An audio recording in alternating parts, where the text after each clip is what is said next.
Assalamualaikum warahmatullahi wabarakatuh. Alhamdulillahirrabbilalamin. Wassalatu wassalamu ala ashrafil anbiya wal mursalin Sayyidina wa maulana Muhammadin wa ala alihi washabihi ajma'in. Amma ba'du. Jamaah sekalian yang saya hormati, di dalam syarah HPT bab iman dikatakan, amma ba'du fa innal firqatan najiyah minas salaf ajma'u ala i'tiqad bi anal alam kullahu hadisun. Bahwasanya kelompok yang selamat itu semua ulama salaf telah berijma, telah bersepakat bahwasanya alam raya sifatnya baharun. Terkait baharunya alam raya ini sesungguhnya sudah beberapa kali saya singgung. Hanya di sini saya akan sedikit membacakan dari kitab Nihayatul Aqdam fi Ilmil Kalam karya Asy-Syarstani. Ini buku tentang ilmu kalam, tetapi juga banyak menukil pendapat-pendapat dari kaum filsuf, dari pendapatnya para filsuf.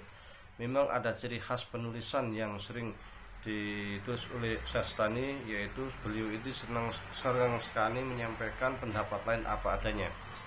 Seperti halnya di dalam kitab Milal wa Nihal karya beliau, ketika beliau menyampaikan tentang pendapat-pendapat orang Kristen, orang Yahudi, orang Manawi, ataupun Buddha, Hindu dan sebagainya, tentang keyakinan mereka, beliau sampaikan apa adanya dan tanpa distorsi, sehingga kita bisa menilai sendiri inilah pendapat sesungguhnya dari kalangan non muslim. Dan itu pun sama di dalam kitab ini, beliau menyebutkan berbagai macam pendapat tentang ilmu kalam, ya kan, tentang alam raya, tentang macam-macam yang terkait dengan tema-tema filsafat. Beliau sampaikan apa adanya menurut kaum filsuf, menurut kaum mutakalim, dan beliau serahkan pemahaman itu kita memahami dengan dengan analisa kita. Kita melihat di sini katakanlah di bab pertama disebutkan al-qaidah al-ula fi hudusil alam wa bayan istihalatil hawadis la awwalalaha, tentang hudusul alam, bahwa alam raya ini sifatnya hadis, seperti yang disebutkan di HPT bab awal juga dikatakan bahwa alam itu sifatnya baharu, hadis.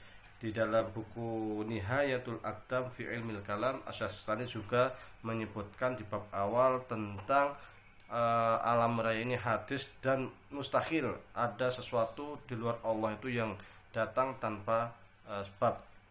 Wa istihalatu wujudi adsamin la tatanaha makanan, yang tidak mungkin sesuatu itu ke belakang itu tanpa batas, mesti ada batasnya. Hanya di sini beliau menyebutkan menurutnya seluruh ulama kalam dan seluruh para filsuf, ahli filsafat, ya kan, sesungguhnya mereka ini setelah bersepakat bahwasanya alam ini baharu. Baik para filsuf maupun mutakalim, sesungguhnya mereka itu sama-sama sepakat alam ini ada yang menciptakan. Alam ini tidak wajib wujud. Hanya persoalan yang menjadi perdebatan adalah apakah alam ini baharu dari ketiadaan atau tidak. Menurut Syarstani, dengan menukil berbagai macam pendapat para ulama, bahwasanya alam ini menurut para filsuf ada karena adanya Allah dengan sifatnya ma'lul. Ma'lul itu artinya ada Allah, maka dari Allah itu otomatis ada alam. Ada alam raya, seperti matahari ada sinar, ya kan, ada matahari otomatis ada sinar. Tetapi tidak mungkin sinar matahari itu ada dengan sendirinya. Dia muncul karena sebab pertama, karena ada matahari. Tanpa adanya matahari, sinar itu tidak akan pernah ada. Sementara kalau ulama kalam itu melihat bahwasanya alam raya itu ada, memang dimulai dengan ketiadaan sama sekali, dengan ketiadaan, dan Allah menciptakan dari ketiadaan. Nah, ini perbedaannya di situ. Mari kita baca madhabu ahlil haqqi min ahlil milal kulliha annal alam muhdas wa makhluk. Pokoknya semua pendapat ahlil haq itu dan semua pendapat ahlil milal ini menyatakan bahasanya alam raya ini pasti diadakan dan dia sifatnya makhluk. Ahdasahul bari ta'ala wa abda'ahu, yang diciptakan oleh Allah Subhanahu wa ta'ala. Wa kana Allah Ta'ala walam yakun ma'hu syai'. Waktu itu Allah sendiri tidak ada yang mendampingi, atau tidak ada zat lain, atau tidak ada hal lain selain Allah. wa wafaqatuhu ala dzalika jamaah min asatinil hikmah wa qudamai falasafah. Pendapat yang mengatakan bahwa alam itu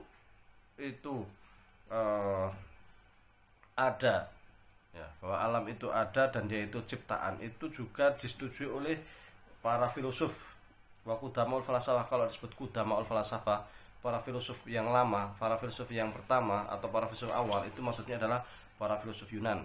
Misru Thales, seperti Thales, wa Ankashoras, ya kan, Waksimas, wa Ankasmais, wa man tabi'u min ahli Maltah. Ini seperti Thales dan sebagainya dari para filosof Yunan. Wa min Pythagoras wa Badekles wa Sokrat wa Aflatun min Athena wa Yunan.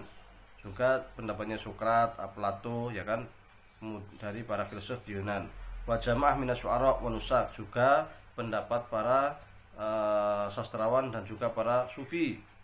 Walahum tafsilun mazhab fi kayfiyatil ibda wa ikhtilafil fi al-mabadi al-awwal.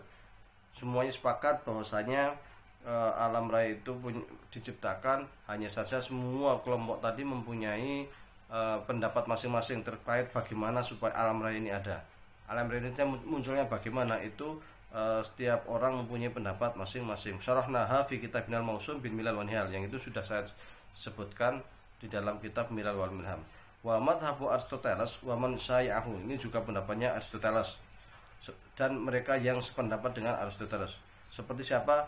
Barkolis wal Iskandar al-Efrodisi wa Tamsatius wa man nasar madhabahu minal mutakhirin. Ini pendapat-pendapatnya filsuf Yunan semua ini. Juga mereka yang setuju dengan para filsuf Yunan dari para filsuf Muslim. Seperti siapa? Abu Nasir al-Farabi, Abi Ali al-Husain bin Abdullah bin Ibnu Sina. Nah, ini yang sependapat nih, Ibnu Sina, al-Farabi. Wa ghairihima min falasafatil Islam, dari para filsuf Muslim. Anna lil alam sani'an mubdi'an wa huwa wajibun bidzatihi. Jadi alam raya ini ya ada karena ada yang menciptakan, dia tidak ada dan sendirinya. Para filosof Yunan pun seperti Aristoteles, Pythagoras, Sokrat, kemudian Plato, semuanya sepakat alam ini ada karena diciptakan itu. Wal alam mungkinul wujud bidzatihi, dan bahwa alam itu mungkin wujud, artinya yang wajib wujud itu hanya Allah. Semuanya sepakat itu. Yang wajib wujud, yang dia harus ada dengan sendirinya, itu hanya Allah Subhanahu wa taala. Sementara alam raya ini sifatnya mungkinul wujud. Wajib wujud bil wajib bidzatihi. Hanya saja dia itu alam raya bisa dikatakan wajib wujud, tetapi wajib wujud itu karena ada wajib wujud yang lain. Jadi alam ini memang harus ada, tetapi keharusan adanya alam ini terkait erat dengan adanya Allah, yang dia itu memang wajibul wujud bidzatihi. Yang Allah itu memang harus ada dengan sendirinya. Beda dengan alam, dia memang harus ada karena adanya Allah. Adanya Allah, maka alam itu harus ada. Tanpa adanya Allah, alam nggak ada. Tapi kan Allah mesti ada. Nah, maksudnya alam itu jadi mesti ada, gitu. Itu jadi wajibul wujud, tetapi bukan bidzatihi tapi bi ghairihi, ya kan? Maka disebut wajibul wujud bil wajib bidzatihi. Dia itu harus ada tetapi dengan adanya wajibul wujud, dengan adanya Allah Subhanahu wa taala. Nah, ini pendapatnya ghairu muhtasin hudusan yasbiquhu adamun. Jadi alam raya itu wujud itu bukan dari ketiadaan. Alam raya itu wujud bukan dari ketiadaan, tetapi karena ada karena adanya Allah Subhanahu wa taala, maka alam ini menjadi ada. Dia itu pancaran daripada Allah Subhanahu wa taala. Lam yazal wala yazalul falbari ta'ala aujaba bidzati aklan. Karena yang namanya alam raya itu sudah diharuskan ada oleh Allah Subhanahu wa taala. Kan Allah itu kan Khalik, Maha Pencipta. Jadi secara ilmu Allah itu memang mengharuskan alam ini ada. Karena ilmu Allah itu mengharuskan alam ini ada, maka adanya adalah alam ini dengan adanya Allah Subhanahu wa taala. Wa huwa jauharun mujarrad qaimun bidzatihi mujarradun anil maddah. Tuh sering saya sampaikan juga, kalau para filosof itu sering mengatakan bahwa Allah itu jauhar. Allah itu atom, tetapi jauhar latif. Karena pernah saya sampaikan jauhar itu dibagi menjadi dua, jauhar latif dan jauhar katsif. Jauhar latif itu yang sifatnya itu non fisik, jauhar katsif itu yang sifatnya itu fisik, benda-benda. Nah, Allah itu menurut kaum filosof mereka itu adalah jauhar, atom tetapi yang latif, yang bukan fisik, sehingga mereka mengatakan Allah itu jauhar. Qaimun bidati mujarridun an mata wa yatafsad dzalika aujaba aklan akhar nafsan wa jarman samawiyan wa bitawasdima wujudat al anasil wal murakabat. Jadi dengan adanya Allah ini menciptakan akal, ya kan, muncul akal kedua, dari akal kedua itu muncul alam raya, muncul langit, muncul bumi, muncul matahari dan lain sebagainya. Ini adalah pendapat dari para filsuf. Jadi prinsipnya baik para filsuf maupun para ulama kalam semua sependapat bahwa alam raya ini ada karena adanya Allah. Termasuk para filsuf Yunan, siapa Aristoteles, Sokrat, siapa lagi, Plato, ya kan, dan lain sebagainya. Semua sepakat alam raya ini ada karena adanya Allah. Perbedaannya terletak adalah menurut para filsuf seperti juga Al-Farabi dan Ibnu Sina tadi itu, alam raya ini ada karena adanya Allah dengan sifatnya itu sudur, dengan sifatnya itu apa istilahnya, pancaran sinar atau apa istilahnya, kayak matahari dengan sinar seperti itu. Jadi otomatis karena dia itu sudah ada di akal Allah bahwasanya alam ini ada, maka ketika Allah ada otomatis alam ini menjadi ada. Bedanya di situ. Sementara bagi ulama kalam mengatakan alam ini ada dengan sendirinya dari ketiadaan. Kalau menurut para filsuf alam ini ada bukan dari ketiadaan.